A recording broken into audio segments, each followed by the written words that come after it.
आज स्वतंत्रता दिवस था। मल्लू मिठाई वाला अपनी दुकान पर जलेबियां छान रहा था। दुकान पर कस्टमर्स की भीड़ लगी हुई थी।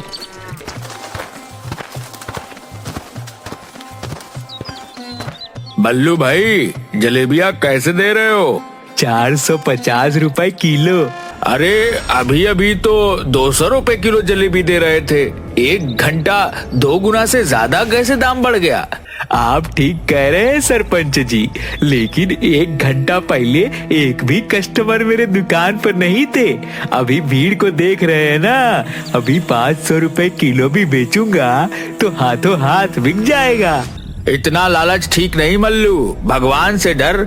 इतना लालच ठीक नहीं। इसमें लालच की क्या बात है? इसे अर्थव्यवस्था कहते हैं। मांग बढ़ेगा तो दाम भी बढ़ेगा। 200 रुपए किलो जलेबी लेना है तो कल आकर ले लेना। आज तो यही भाव लगेंगे भैया। लेना है तो बोलो, नहीं तो आगे बढ़ो।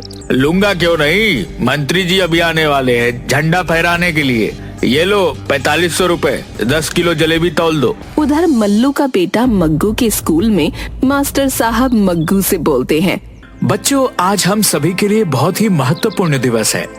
आज ही के दिन हमारा देश अंग्रेजों के गुलामी से आजाद हुआ था। आज हम लोग शपथ लेते हैं कि हर गलत करने वालों का विरोध करेंगे, चाहे वह अपना ही क्यों ना हो। जी सर, हम शपथ लेते हैं कि हर भ्रष्टाचारी का हम विरोध करेंगे, चाहे वो कितना भी अपना क्यों ना हो। शाबाश बच्चों, अब कुछ ही देर में प्रिंसिपल सर झंडा फहराएंगे। मग्गू, तुम 1-2 लड़कों के साथ जाकर अपने दुकान से 10 किलो जलेबी ले आओ। मग्गू 2 लड़कों के साथ जलेबी लाने के लिए अपनी दुकान पर जाता है। मग्गू बहुत ही जिद्दी लड़का था। अगर वो कोई चीज एक बार करने की ठान लेता तो वो करके ही दम लेता। पिताजी, ये लो 2000 रुपए, स्कूल के लिए 10 किलो जलेबी दे दो। बेटा 2000 नहीं, 4500 रुपए लगेंगे 10 किलो जलेबी का। अरे पिताजी, 200 रुपए प्रति किलो के हिसाब से 10 किलो जलेबी के 2000 हुए ना।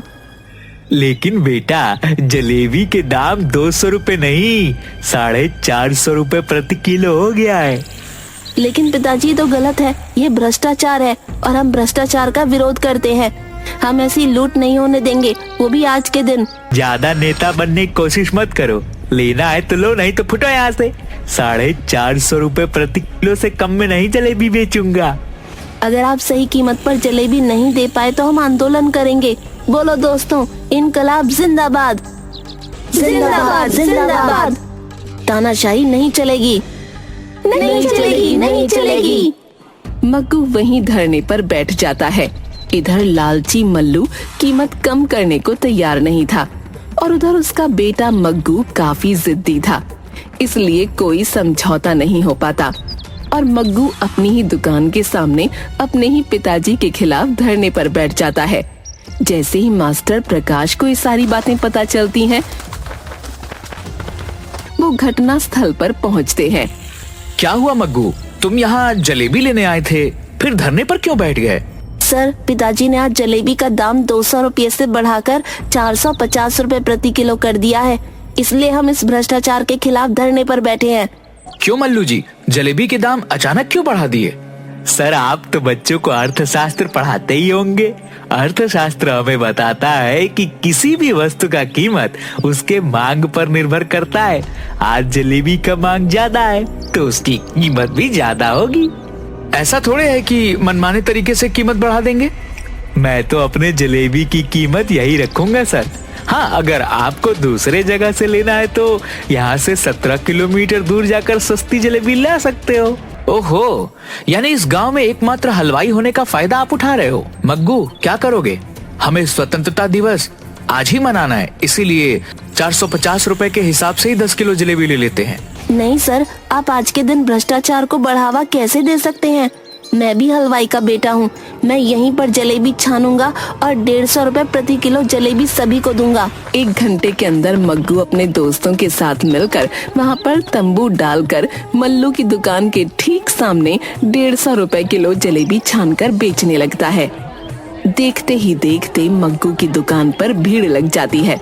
मल्लू के सारे कस्टमर्स मग्गू की दुकान पर आ जाते हैं। मल्लू का लगभग 1 क्विंटल छानी हुई जलेबी वैसे ही पड़ी की पड़ी रह जाती है। बबली, बबली कहाँ हो? बाहर आओ, देखो अपने लाडले को क्या कर रहा है। अरे क्या हुआ जी, क्यों आसमान सर पर उठाए हो? अपना मग्गू दुकान खोले हुए है और उसकी दुकान पर भीड़ लगी हुई है, तो आपको क्यों जलन हो रही है?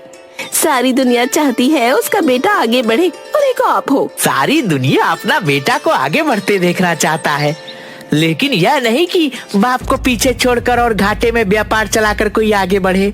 वह देखो, दाम के दाम जलेबियां बेच रहा है। मेरी 1.5 क्विंटल जलेबियां यूं ही बर्बाद चली जाएंगी, उसको कोई फर्क नहीं पड़ता। अब तुम तो उसे जानते ही हो कि वो कितना जिद्दी है। अगर उसने जिद पकड़ ली तो वो उसे पूरा करके ही रहेगा। और तुम्हें क्या पड़ी थी 2 गुने से ज्यादा दाम पर जलेबियों को बेचने की? मैं कह देती हूँ जी, यही लालच आपको एक दिन कहीं का नहीं छोड़ेगा।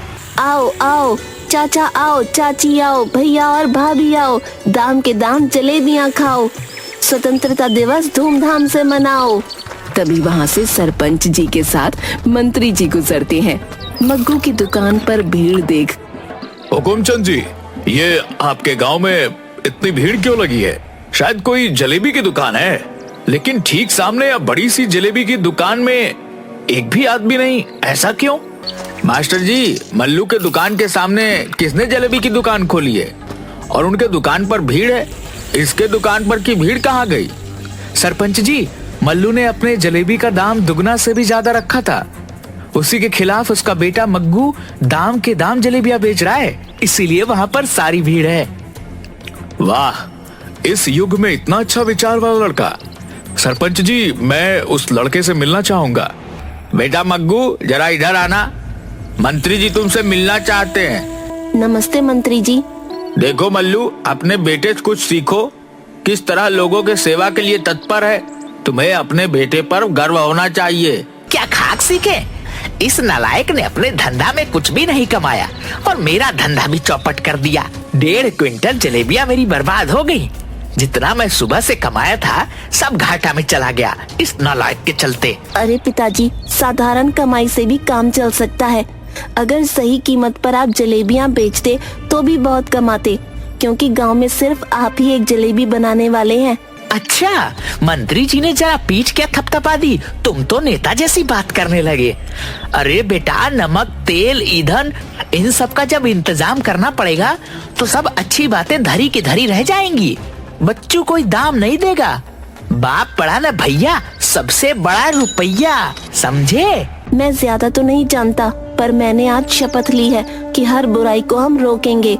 अगर आप कल से भी उचित मूल्य पर सामान नहीं बेचते तो मैं खुद उचित मूल्य पर लोगों को खाना उपलब्ध करवाऊंगा। मैं अपने सामान के मूल्य को कम नहीं करने वाला। तो ठीक है पिताजी, मैं भी आपका जिद्दी बेटा हूँ। मैं गांव के लोगों को जितनी भी कम हो सके उतने कम रेट पर कचौड़ी बनाकर खिलाऊंगा। दूसरे दिन से मग्गू अपनी कचौड़ी की दुकान मल्लू की दुकान के ठीक सामने लगाने लगता है।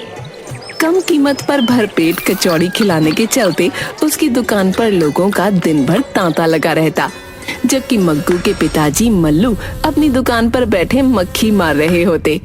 इस तरह मल्लू धीरे धीरे अपने घर में बैठकर खाते खाते कंगाली की कगार पर पहुंच जाता है। जगिया, इधर सुन, तुम्हें एक काम करना है। तुम तो जानते हो मल्लू काका, 1 बोतल दारू के बदले जगिया कुछ भी कर सकता है। अरे जगिया, मैं तुम्हें 10 दिन फ्री में दारू का बोतल दिलवा दूंगा, लेकिन यह काम सीक्रेट है, किसी को भी मालूम नहीं चलना चाहिए। अरे मल्लू काका, आप काम बोल कर तो देखो, मेरे इस कान से दूसरे कान को खबर नहीं होगी। ये जगिया बेवड़ा का वादा है।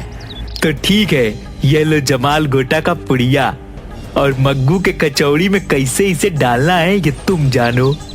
आप फिक्र न करो मल्लू काका, बस मेरे हाथ की सफाई देखते जाओ। दूसरे दिन जगिया सुबह सुबह मग्गू की दुकान पर जाता है। मग्गू, मुझे बहुत भूख लगी है, 2 दिन से कुछ खाया नहीं, मुझे कुछ खाने को दो। जगिया, अभी अभी तो दुकान खोलने जा रहा हूँ, इतनी सुबह मैं खाना कहाँ बनाऊंगा? अभी तो सारा इंतजाम ही कर रहा हूँ। थोड़ी देर बाद आना, उसके बाद मैं तुम्हें कचौड़ी खिलाऊंगा। जगिया बेवड़ा है पर मुफ्त खोर नहीं।